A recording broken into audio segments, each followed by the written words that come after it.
Boa noite. Hoje nós vamos ver juntos A Vingança, a vida como ela é, Nelson Rodrigues. Até a idade de 6 anos fazia sucesso no meio da rua. Eram gêmeas e lindas, rosa de pétala. Como tivesse nos cabelos um tom de ouro e seus olhos fossem azuis, lembravam certas bonecas alemãs de luxo que custam uma fortuna. Vestiam-se sempre com roupinhas iguais e a mãe, muito minuciosa, fazia questão que coincidissem em tudo. Nos sapatos, nas meias e até no laço de fita no cabelo.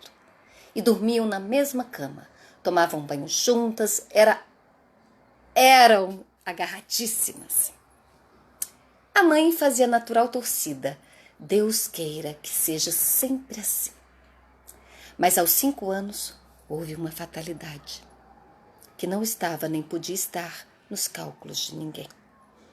Estavam as duas brincando na escada, quando Lúcia, levadíssima, empurrou Mariana.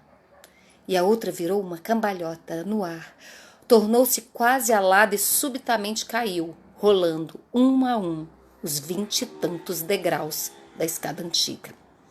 Ora, dizem que há um Deus para os namorados, os bêbados e as crianças. Mas esse Deus negligenciou no caso das duas irmãs, porque a menina, quando acudiram, estava num soluço horrível, sem lágrimas, incapaz de uma palavra e os olhos vidrados. Lúcia dera um grito único e medonho, que apavorou a casa toda e que criou na família uma espécie de obsessão auditiva. Muitos dias depois, ainda havia quem o ouvisse. Veio a assistência. E antes que os médicos se pronunciassem, uma notícia se difundiu instantaneamente, como se alguém fosse de porta em porta, anunciando. A menina quebrou a espinha. A menina quebrou a espinha. De fato, durante alguns dias e algumas noites, Mariana esteve vai não vai, a 1 milímetro, um tanto da morte. Uma vez o médico saiu do quarto definitivo. Só milagre. Só milagre. No dia seguinte, porém, a menina começou a melhorar. De noite já era outra. Aceitou um caldinho de laranja coado que uma das tias lhe foi dando em colheres pequeninas. Perdera mesmo o aspecto de pássaro agonizante. A mãe, à cabeceira, sem uma palavra e mesmo sem uma lágrima, numa dor enxuta e sóbria, repetia para si mesma, numa monotonia de enlouquecer: minha filha corcunda, minha filha corcunda, minha filha corcunda. Isso não lhe saía da cabeça. Não falava a ninguém, mas perguntava a si mesma, ao longo de suas insônias: que foi que eu fiz, meu Deus? Foi que eu fiz, meu Deus? Eu fiz alguma coisa e Deus me castigou. Deus me castigou.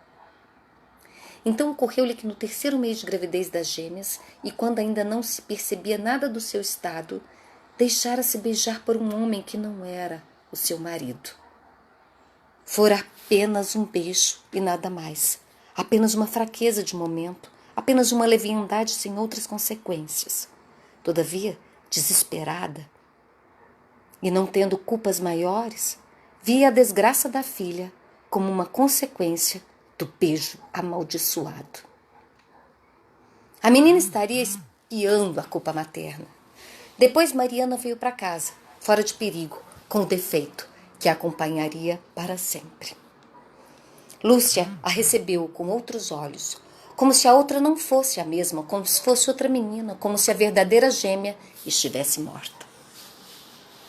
E a partir de então, vê-las era para qualquer pessoa uma impressão extremamente desagradável. Ninguém se conformava que, sendo gêmeas, fosse uma perfeita e a outra corcunda. Quando a mãe não durou muito. Quanto a mãe não durou muito. Nos últimos dias de vida, já variando, só queria junto a si a filha defeituosa. A outra a enfurecia ou amedrontava. Nos seus delírios, via um mundo só de aleijados, até que expirou E quando por ordem de alguém Lúcia foi beijá-la, teve medo de que a morta renegasse seu beijo de filha. O tempo foi passando. 1 ano, 2, 3, 4, 5. Tornaram-se moças. E Lúcia, aos 17 anos, era uma menina de inspirar paixões. Não se podia dizer que fosse uma moça triste ou infeliz. Não. Mas havia nela uma certa atitude de reserva, de medo, de recato, que justificava a pergunta de muitos. Você tem algum desgosto?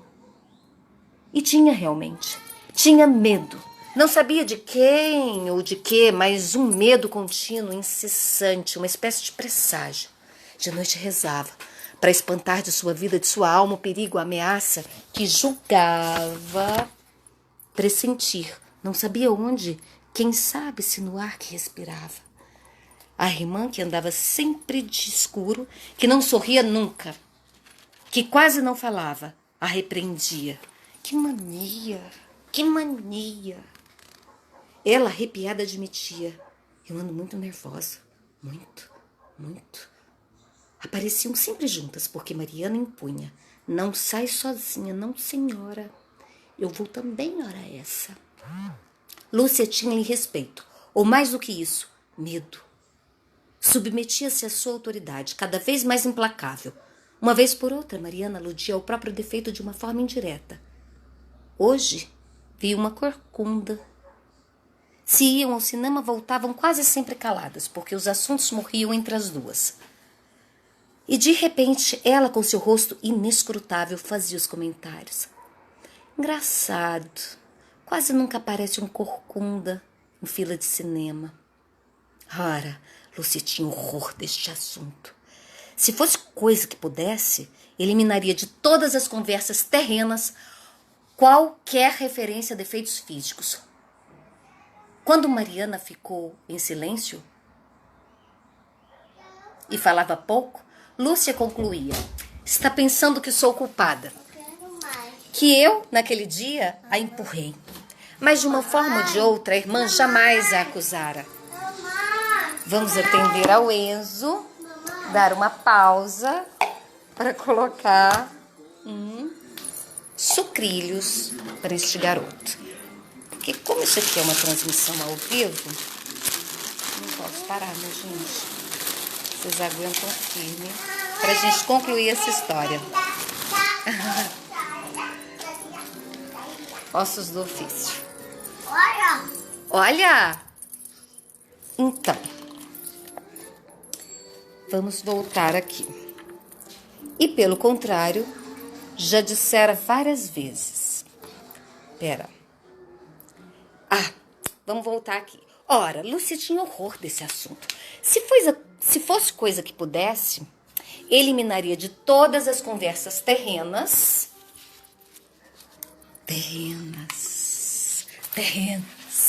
esse assunto.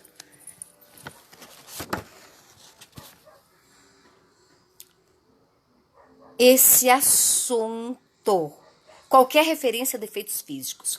Quando Mariana ficava em silêncio, paramos no silêncio. Ou falava pouco, Lúcia concluía: tá pensando que eu sou culpada, que eu naquele dia empurrei. Mas de uma forma ou de outra, a irmã jamais a acusara. E pelo contrário, já dissera várias vezes: você não teve culpa, foi sem querer, coisa que acontece. Se ela quisesse, teria namorados, às dúzias, mas a outra estava vigilante. E se aparecia um partido, Mariana julgava de uma maneira lacônica e inapelável. Não serve.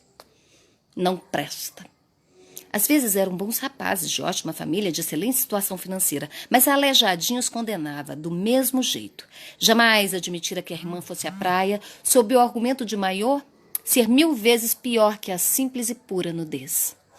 Lúcia poderia reagir, mas calava-se, indefesa, acovardada, pensando: fui eu que a empurrei da escada. Os parentes estranhavam. Mas assim você não casa. Uma moça deve namorar, precisa namorar, tão natural. Essas ponderações tornavam o rosto de Mariana uma máscara ainda mais inescrutável. Então começou a dizer para a irmã que o amor, ou com ou sem casamento, é a mesmíssima imoralidade. Ao falar e pensar assim, seus olhos, seu jeito, sua boca e mãos culpadas sugeriam um caso de insônia. Ainda uma vez, Lúcia pensava na cena da escada. Mariana, virando uma cambalhota no ar e rolando pelos 20 e não sei quantos degraus.